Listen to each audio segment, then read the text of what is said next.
Source is a podcast made by women for women. We're looking at the topics that are influencing women and the world they live in, and we're shedding a light on those topics. We're speaking with the national experts. We're bringing you the stories you're only going to hear here. Don't miss out on being in the know. Subscribe to Soul Source wherever you listen to podcasts today and leave us a review. This part's really important. That way we can continue to bring you the content you love each and every week. So buckle up, Soul Source Society, because we're about to get started. One doctor said schizophrenia. One doctor said schizoaffective disorder. I said schmoogly-doo, but at the end of the day, can we just can I get on with my life? Can we figure out how to get on with my life? And I think that's the powerful part is the diagnosis, the name doesn't, to me, I can't give it a lot of power. The power that it has is only to help the doctors and treatment team get paid. And that's all it has. So I didn't need to know schizophrenia, schizoaffective disorder. I want to know about how do I get my life back. Yeah. Hello, everyone. I'm your guest host, Lisa Cruz. Here at Red Shoes, we're big proponents of mental health, so I'm really looking forward to our conversation today with Keris Myrick. Keris is an advocate for those with mental health conditions and has been diagnosed with schizophrenia herself.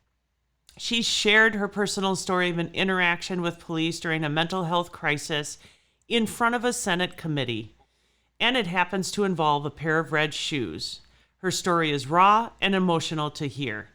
You'll be glad you tuned in for this episode of Soul Source, listeners. Keris is doing innovative work to be a voice for those who are living with a mental illness, and you'll be inspired by her personal stories and commitment to change. Welcome to the show, Keris Myrick. I am so happy that you are here today, and I know you have an amazing, impactful story to share. So without further ado, can you give me a little bit of your background and what's important to you and what's your life been like? And I know I'm asking a lot of questions because we had that fortunate pre-conversation where you told me so many things and shared so many things with you. My mind is kind of spinning about your story. So let's just start with your story first about mental health and advocacy overall. Yeah. So first of all, thanks for having me. This is such an honor. And I'm always humbled when people say, come tell us about your story, because it's been a long journey. And it's so exciting that I'm able to share that journey with others in hopes that it will help them if they're struggling or they have a loved one who's struggling. So basically, I am located in Los Angeles, California. I'm an Army brat by birth, so I moved all over the world. And I think one of the things that had happened to me along the way was a lot of, though it was great because I had lots of different experiences, there were also some challenges because in general, I was the only African American anywhere. You're living in Korea and you're going to a, Korean Girl Scouts, and I'm the only African-American Korean Girl Scout, And then when we came back to the United States, during that time, there was still a lot of discrimination, a lot of bullying. And I think that really did affect me in more ways than we really understood. And as I became older in my 20s, I had my first, what they would call a psychotic break. And I didn't tell anybody because of the stigma. And just kind of tried to hide it. And I was very good at hiding it, extremely good at hiding it. And finally, around my 30s or so, I couldn't hold it in anymore. I couldn't hide it. I couldn't run to the bathroom when I needed to talk or yell at myself. So I finally told my parents what was going on, and we went out and sought some treatment. Keris, talk a little bit more about a psychotic break. I mean, what was that experience like? And when you say that, what were you experiencing? What were you feeling about? Like, for listeners who have no sense of that terminology or your pending diagnosis at that time, what is that experience like? Yeah, so when I was in my 20s, I'll just explain exactly what happened. I was in the grocery store trying to get some cereal. And as I was reaching up to get my favorite cereal, I heard a voice that said, "Food is poison." And I had never heard this voice before. It was, I believe, on one of those pivotal 21, 25, 21st, 25th birthdays. And so I put the cereal back down, going, okay, that's not good. And tried to reach further back. My mom told me, hey, don't pick the first thing off the aisle. You want to get something that's fresher. So reach further back. So I thought that's what was going on. That wasn't my mother's voice. So I reached further back, and the voice continued to pester me. And I was going up and down the cereal aisle, trying every type of cereal, picking it up, putting it down. And I thought I was picking it up, putting it down on the shelf. I was not. I was actually throwing it on the floor. And I finally heard over the loudspeaker, like, clean up on aisle 7, something like that. And it made me stop. And I looked down the aisle, and it was just decimated. There were cereal boxes, cereal all over the floor. There was a mom and a child, like, running literally away from me. And that's what really scared me. The voice scared me for sure, but it also scared me that I had scared somebody else. So I literally just, like, hightailed it home, didn't tell anybody what happened, and continued to be plagued by voices that convinced me, very convincing, that food was poison, such that I stopped eating for about 3 months or 4 months. And I'm a big girl. I was no longer a big girl after that. And I had told my parents, like, lots of things around what was going on. And but at the end of the day, that's what the break was, one day you're fine, more or less, and then the next day this sort of thing happens. And maybe things were happening beforehand that I didn't really uh, uh, know or think of as having anything to do with a mental illness, but that certainly was one thing that I said, okay, no, that's not supposed to be happening. Right, right. And how were you hiding that from your family at that time? And how did you feel about that, to carry that burden by yourself? So, I mean, I have the most incredible family. You can imagine, mom, dad, myself, and my brother moving around every 3 years as a military family, both within the States and overseas, so that we were incredibly close. And every time we came back to the United States, we stayed with my grandparents. That was our, USA APO address, as they call it. And Yeah. so, this extended family, we were just incredibly close. But this was the one thing that, because of what I had seen on TV, because of movies, television shows, what's in the newspaper about people who hear voices or have psychosis, I kind of, thought that was what was going on. I didn't want to be that person. I didn't want to be called, quote unquote, crazy. So, and I thought, oddly, no, not oddly, but oddly, that my parents won't love me anymore, that nobody will love me anymore, nobody will like me, nobody will be my Mm. friend. So it felt much safer to keep it inside me and to run around feeling as if I was unlovable. And when you are feeling that way, like when I was feeling that way, I do a lot of isolating. Sometimes I would do extreme things to have friends. My brother said that I was sort of like, oh, you're always in the hallway in school and you're really loud. And I was, because it could draw a kind of attraction to me, but it was attraction that I was creating, not attraction that was created by something within me that I had no control over. So that's what I tried to do, was just kind of be this person who had to have, like, really tight control over myself, and hide all of these things by having this kind of very extreme Oh. control. And how did it happen then when you finally spoke with your family about what was going on? How did you feel then? Um, at that point, I was in a lot of pain because I was getting stomach medication for a stomach ailment I did not have, and so I finally Oh. I crawled to my mom. My mom was taking a nap, and I crawled into her bed, as a 25 or some odd year old, and I said, "Mom, it's not my stomach, it's my head." That's all I said. It's not my stomach, it's my head. And so from there, we went to see, I believe, a therapist at first. And the diagnosis they gave me actually at the time was an eating disorder. I mean, when you think about it, a young person, they've Mm. stopped eating, they've lost a great amount of weight. And I couldn't even see that I had lost weight. It was like I couldn't even really see myself or put all these pieces together.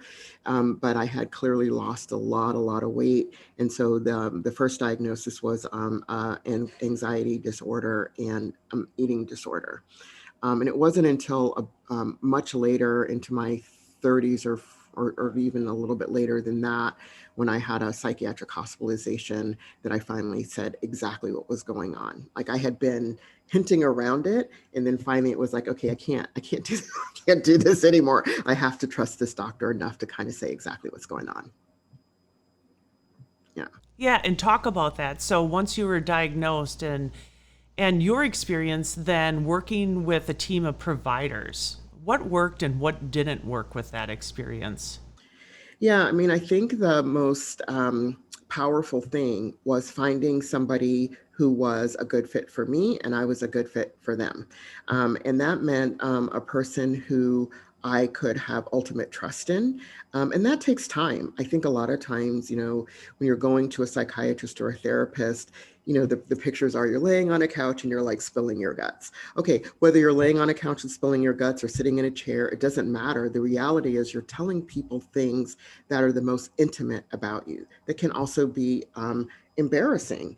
That's where the stigma comes from, is somehow you feel like less than, you don't feel normal, you don't feel like everybody else.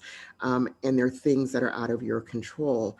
So that's kind of what I was holding inside. And I had to trust this psychiatrist. And I'll never forget, he said to me, "You don't trust me, do you?" And I'm like, "Me, actually, no, I don't." And I didn't. I mean, I was like, "I'm sorry, but we just met. Why should I be trusting you?" Yeah. But I love the fact that he said it. Nobody else had ever said that. And in voicing that feeling and that truth, I said, okay, he gets it. He gets it. We're going to have to build this relationship, that I shouldn't automatically trust him just because he's the doctor. So we did develop what we call a therapeutic alliance or therapeutic relationship over time, in which I could feel more comfortable telling him more about what I was struggling with. I was in school at the time, and I was really struggling with schoolwork, and I just broke down crying, and I said, "I cannot read these papers. I love research, can't read the papers." And he said, "Well, what's going on?" And I said, "It is just too loud upstairs." And so that's when he knew what was going on. That was my version of, there's too much noise, too many voices. I can't concentrate. So, yeah. Oh my gosh. So much of your story, I'm literally sitting here in goosebumps. And I take that as it's so powerful what you're saying. And I hope that there are listeners out there listening to your story, and maybe they themselves or somebody they love has hinted at maybe a struggle with this type of disease. And so classifying the type of disease that you were diagnosed with, it was schizophrenia, correct? Right. I was first diagnosed with schizoaffective disorder because of having a previous diagnosis of general anxiety disorder, depression, OCD. It's like, this is kind of what you go through. There's not like a magic blood test or scan that can kind of pinpoint this is it. So there's a bit of art and science with trying to come up with a diagnosis that fits the cluster of things that are happening with a person. So my first, when we started talking about the psychosis and voice hearing experiences, it was thought, okay, yeah, you have a diagnosis of schizoaffective disorder, but as things kind of went on and got a little worse, it was kind of, one doctor said schizophrenia, one doctor said schizoaffective disorder. I said schmoogly-doo, but at the end of the day, can we just kind of like, can I get on with my life? Can we figure out how to get on with my life? And I think that's the powerful part, is the diagnosis, the name doesn't, to me, I can't give it a lot of power. The power that it has is only to help the doctors and treatment team get paid, only to figure out possibly with these cluster of symptoms, what are some of the approaches we would use, including medication. And that's all it has. So I didn't need to know schizophrenia, schizoaffective disorder. I want to know about, how do I get my life back? Yeah, normalcy as you needed to define it. So you mentioned mental health stigma, and that played into not sharing with others what was going on with you. And as a public or mental health advocate, what is going on with mental health and stigma? Has it improved? Have we gotten better today? Are we making strides, or is what needs to happen overall? Right. So in some ways, we're making great strides. And there was a time period, and I would say this was about 10 or 15 years ago, where there was a lot of emphasis on reducing stigma by talking about mental health as a disease of the brain and saying that, mental health is like physical health. Everybody has it. If you have a brain disease, it's the same as having a mental health condition. And everybody was trying to shift kind of the conversation. So if you start maybe to use different words to articulate what's happening, then perhaps it might reduce stigma, might reduce the shame and blame that is placed on people. So if, a couple of researchers, well, not a couple, but many researchers started doing work on determining whether or not this type of approach, it's an education approach, language change approach, had made any impact on stigma. Because everybody was saying, oh, look, it's reducing stigma. If you say it's a brain disease, people can get it. That's like Alzheimer's or something like that, right? So they did research, and they actually found that though some stigma may have been reduced, other stigmas were actually increased. So it's not a stigma, they're stigmas, right? And so the stigma, the stigma that was actually increased was social stigma. And that's actually, I think, one of the worst ones, because it means that, oh yeah, I get it. I understand what a mental illness is. I mean, I understand what a brain illness is. I get that. However, I don't want to be your friend. I don't want you dating my daughter, son, cousin, whatever. I certainly don't want you marrying. Oh, you're already married? No, you should not have children. So that's a kind of stigma. And that stigma can also affect people internally. So then you internalize all of that. So you've got the social stigma, and then you've got the internalized stigma that's a result of the social stigma. So actually the whole decade of the brain, as it was called, didn't really work in our favor. So now we're back to, talking about mental illness and mental health. Some people still call it a brain disease. But one of the biggest ways that these researchers found reduces stigma is to have positive interactions with people with lived experience of a mental health condition. And that's what one of the reasons why I'm open and honest as I can be about my story and my experience. Why I, even in the minimalist of ways, I might hint at it if it's appropriate, so that people, especially when people say something derogatory, it's like, you never know who you might be talking to. You never know who you might be, providing a service to, and then you say something derogatory and that person has to enlighten you. So, but that is, if people, are interested in kind of one of the ways to reduce stigma, it is to have those positive interactions, read some of the stories, look at some maybe interviews of people who are living with a mental health condition, talking about what that's like, is also, and, reading books as well. Yeah, absolutely. Education is still a piece of it. Now, there's an intersection here when you talk about your experience with mental health and being an advocate for mental health, and then being a woman of color. And can you talk about, did that impact you being a woman of color? Did that impact your experience overall and in certain areas of your mental health? Yeah, it definitely did. I mean, one of the first things that happened, and this is just as being a woman, was that one of the medications that I was given stopped my moon time, or my period, basically. And I didn't really think much of it until I was thinking about, wow, I've always wanted to be a mom, as an Army brat, and just, kind of traveling around, just me and my brother. I always wanted to have this gaggle of friends. And so I always thought if I had kids, I wanted to have many kids so they would have many friends, regardless of what's going on in school, they would have all these friends, all these brothers and sisters. So before I knew how children really kind of came out, I wanted, 12 kids. And then I was like, okay, but so twins would be fine, or triplets or something like that. But so I had always had in my mind that was one of my goals. And so when I brought it up to my doctor around kind of what is going on here with this, and is it one of the medications, it was, and this was not the doctor that, I was talking about before, this is a previous doctor. it was sort of like, well, that's not really important. The most important thing is that your symptoms are reduced. The most important thing is that, you're not, your life isn't being interrupted by the psychosis or the voices. So having children, that shouldn't be, it's kind of like, well, wait a minute. First of all, you didn't tell me it was a side effect. You didn't ask me, what are my goals as far as that is concerned? And would this be a medication that you would want to take if that is one of your goals, to be a mom or get pregnant or anything like that? So that was the first thing when I thought about, wow, nobody's talking to me about the effects of medication on anything that has to do with my reproductive system, with me as a woman. Men can have the same issue. They don't talk to men about, until recently, about gynecomastia for men, which can be one of the side effects of some of the medication. So some people, that might be fine with them. They'd much rather have, pervasive, really bad voices. They may have command voices telling them to do things they don't want to do. And it may be worth it to say, well, I'm going to not have children and make sure that these voices are under control. And this is one way to do it. But I wasn't given the choice. So it's important to have choice, right? To have informed choice.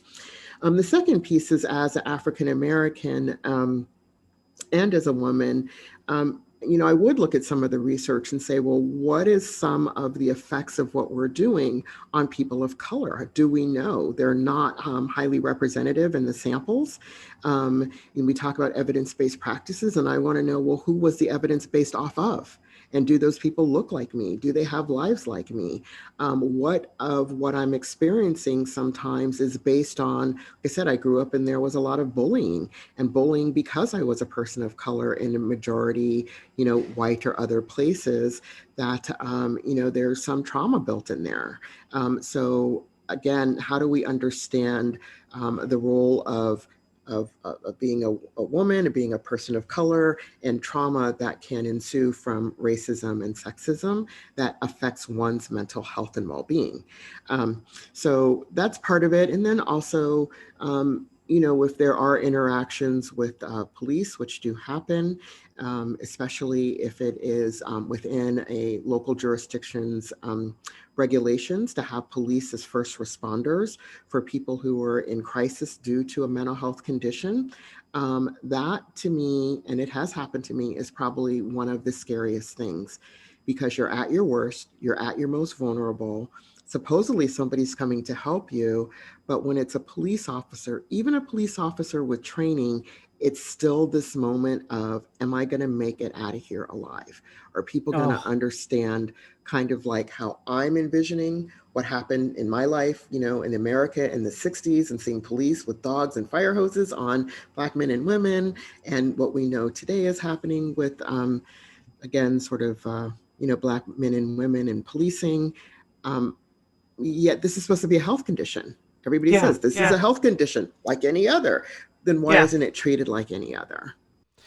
And can you talk a little bit about your experience? And I think what you referenced to before, when we talked earlier, it actually ties into your red shoes and your experience with the police when you were having an episode. Can you tell us that story?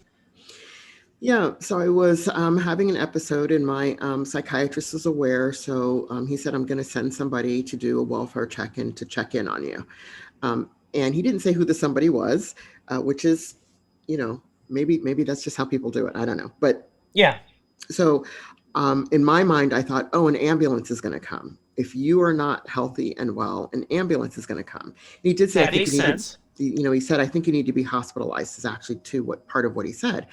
And so I heard that as, okay, for a person to get to the hospital, they usually get there in an ambulance. That just seemed logical to me. So as I'm waiting for the people to come, ambulance to come, I hear a loud knock on my door, and I lived in a very small apartment building. Maybe there were 30 apartments, if that. I was the only African American living in that apartment building. And there's a very loud knock at the door, and the people at the door announce themselves as the police there to do a welfare check. And I thought, the police? Like, why would the police be here?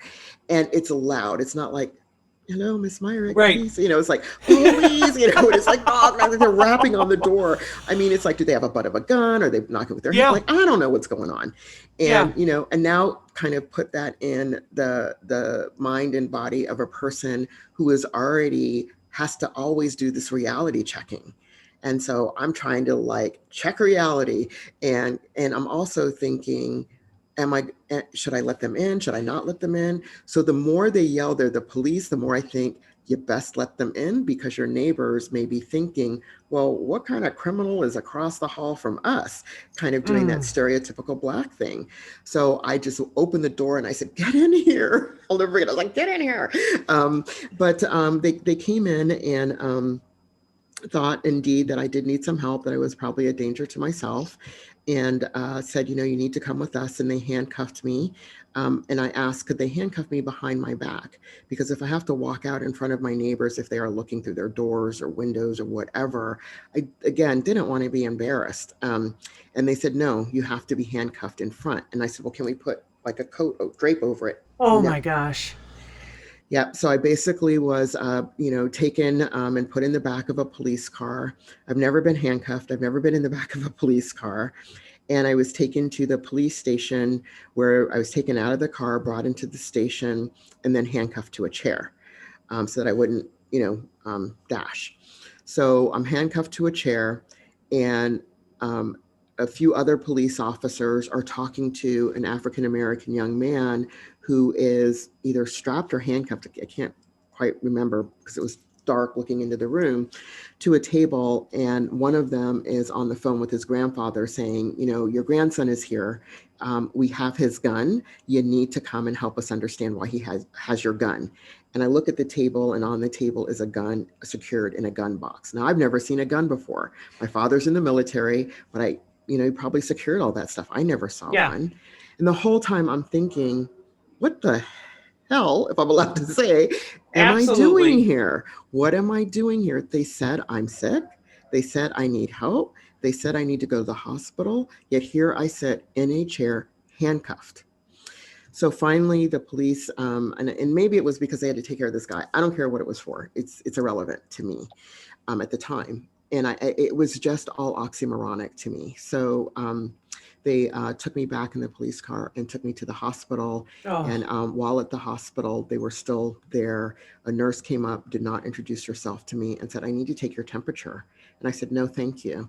And then all hell broke loose. I didn't know you were not supposed to say no. That is called noncompliance, and noncompliance will cause a code. And there was a code, and there was like code, whatever color, and beeping. And next thing I know, people were coming at me. The police were coming at me and trying to get me to comply.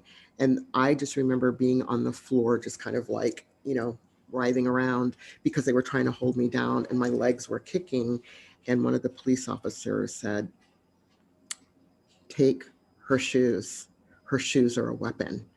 And Oh I my was gosh. like, oh my God, wait, no, those are my favorite red Doc Martens. What do you mean? Don't take my shoes. And they just ripped those shoes off of me. Oh. And that was the first experience. And it was more than 10 years before I could ever put those shoes back on again. But you did put them back on, right? I did put them back on and I kept them, but uh, it's very traumatizing. Yeah. I hate to say it's not unusual. And for people with mental health conditions that are in need of crisis care, if when police show up in general, there can be adverse outcomes for both the police and the person. And for African Americans, those bad outcomes are increased tenfold. And those bad outcomes are Mm. death.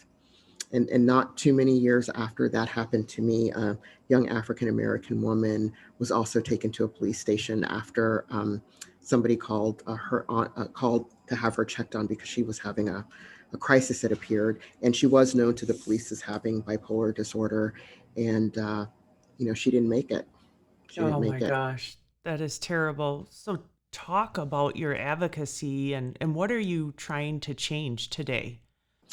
Yeah, so one of the things I'm trying to do is help people, first of all, see that it's okay to talk about mental health. You can use the diagnosis, you can use whatever terms you want, but I think it's important for people to recognize 1 in 4 or 1 in 5 people are affected by a mental health condition sometime in their lifetime. So it is not rare. That's the first thing. Yeah. So I say, hey, look at your company. How many people do you have in your company? Divide by 5. Okay, then more than likely, there are going to be that number of people who are affected by a mental health condition who are working for you or who are supporting somebody who has a mental illness.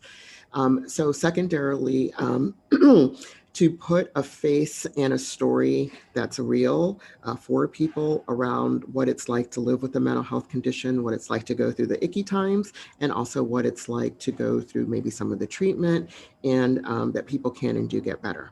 Um, and maybe what it takes to do that. And then secondarily, or maybe that's about the third thing, That's is okay. Who's counting? to improve and really to improve the treatment and improve the way that people are treated. So that it should be humane, compassionate, the care should be effective. Evidence-based may be effective for some people, but maybe that evidence-based needs to be more of a evidence-informed as we learn new ways to support people. Having people who have been through it go through training to provide support to people who are going through it now as an certified peer specialist. That really helped me too, is meeting somebody who looked like me, who had gone through all of these things, so that I could see, oh, wow, look at this person. They have their MSW, they're, kind of on the stage doing their advocacy thing, they're keynoting, they're writing, they're sitting on boards. And I thought, wow, this is amazing that, there is possibility for me to also do these things if I want. Amazing. And talk a little bit about too, you a while back, you testified before Senate. And what was the main focus of that testimony? And do you think, again, are you seeing enough change? Yeah. So I was asked to testify before the Senate Judiciary Subcommittee on criminal justice and counterterrorism. And when I was asked to do that, I was like, what? Huh? What does this have to do? Why would they ask me to do that? I Yeah. didn't do any criminal justice or counterterrorism.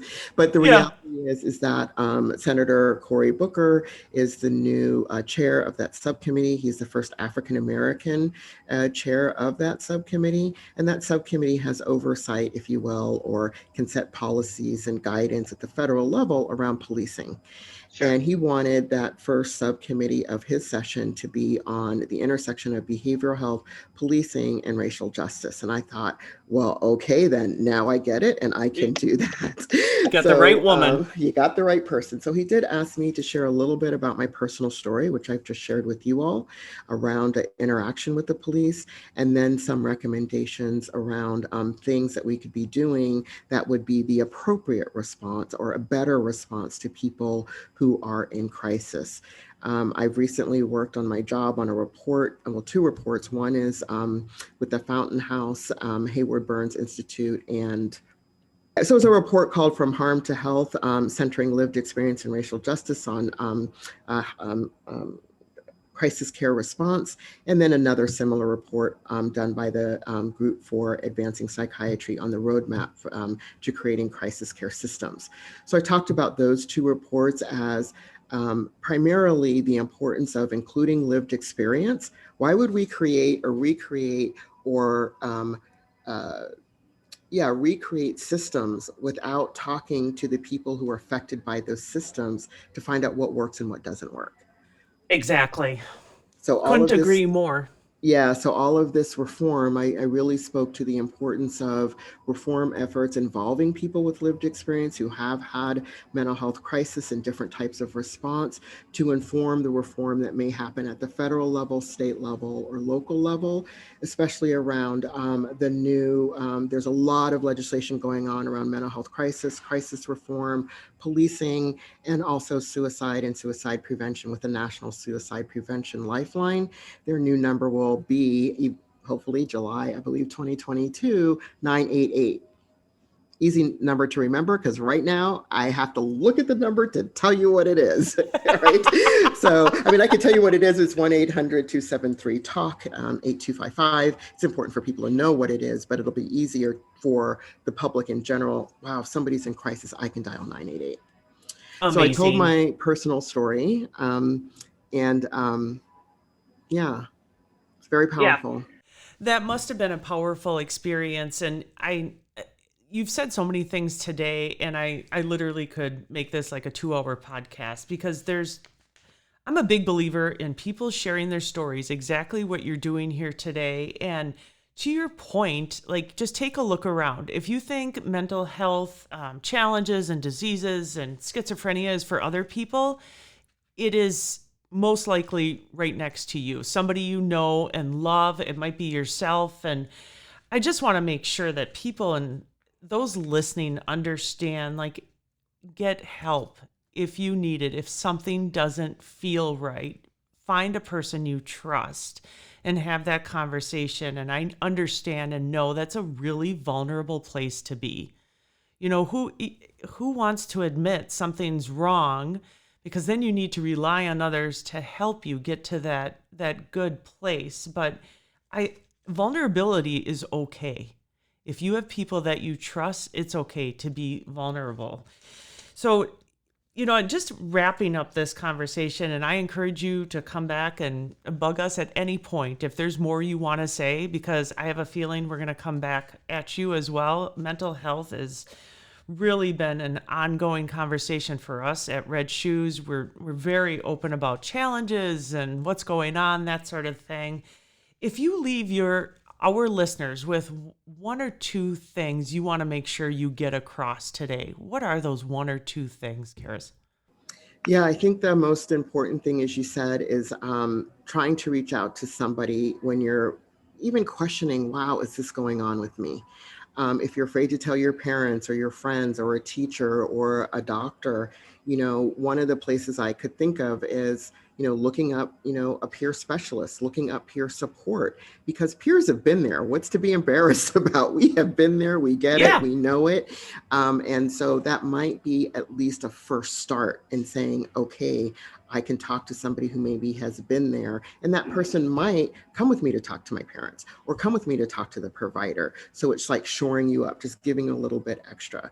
And I encourage the same thing for family members who may be wondering about their loved ones or need extra support. Find another family member, like through NAMI or MHA or things like that. Secondarily, you know, to be aware of kind of, you know, who is in your circle, who is in your community. And if you don't feel you can help somebody in your community, who can? Because sometimes, again, you know, there's a lot of homelessness right now. COVID has really exacerbated stuff for a lot of people, but there are resources available for folks. And we want people to feel connected. The thing that can happen with mental illness is you feel disconnected, you feel isolated. So encouraging ways for safe connection. And then lastly, that people can get better. I mean, I think I'm an example. Again, everybody doesn't have to live the life that I lived and all of that. And sometimes getting better means just being able to get out of bed, being able to make a phone call, being able to comb your hair. For me, putting on makeup. You know, I try not to do it, but every once in a while, it's like, oh, maybe it'll make me feel a little bit better. And I will show you, just so you guys have it. Those are the Red Shoes. Oh, Keris, they're awesome. Oh my gosh. I had always wanted these cherry red 1461 Doc Marten Oxfords. And when I got them and had them ripped from me, it is traumatizing. And remember that some people don't access care because of the trauma. And so that's why we have to fight for better care. And I do have another pair of Doc Martens on my feet. I own about 15 pair of Doc Martens now. Good for you. I've overcome my trauma. You deserve every pair of them. And that for you to bring those Red Shoes on the show and show those, like, wow, that is so powerful. You know, you show those shoes, but I'm thinking about the story and you saying you had them ripped off your feet. Like, oh my gosh, very, very powerful. And thank you so much, Keris, for being here today with us. And I know that our listeners are going to benefit from you sharing your story. And, you know, I don't say this flippantly, but I often say it is thank you for being you and uniquely you and sharing your story with me and everyone else. And again, going to that place of vulnerability, we appreciate it. Thank you very much. Thank you for having me. Thank you. Thank you for listening. And if you want to hear more Soul Source, subscribe to the show. We're available wherever you listen to podcasts. And if there's something you want us to talk about, we can do that too. We have a page. It's on Facebook. It's called the Soul Source Society. And it's where we interact with listeners. We get content ideas for future shows. We talk about past content. And overall, we just have a lot of fun. That's Soul Source Society on Facebook. We hope to see you there. Soul Source is brought to you by Red Shoes, Inc., a leading agency that specializes in crisis and strategic communications, media relations, social media, and so much more. To learn more about Soul Source and Red Shoes, visit us at redshoesinc.com.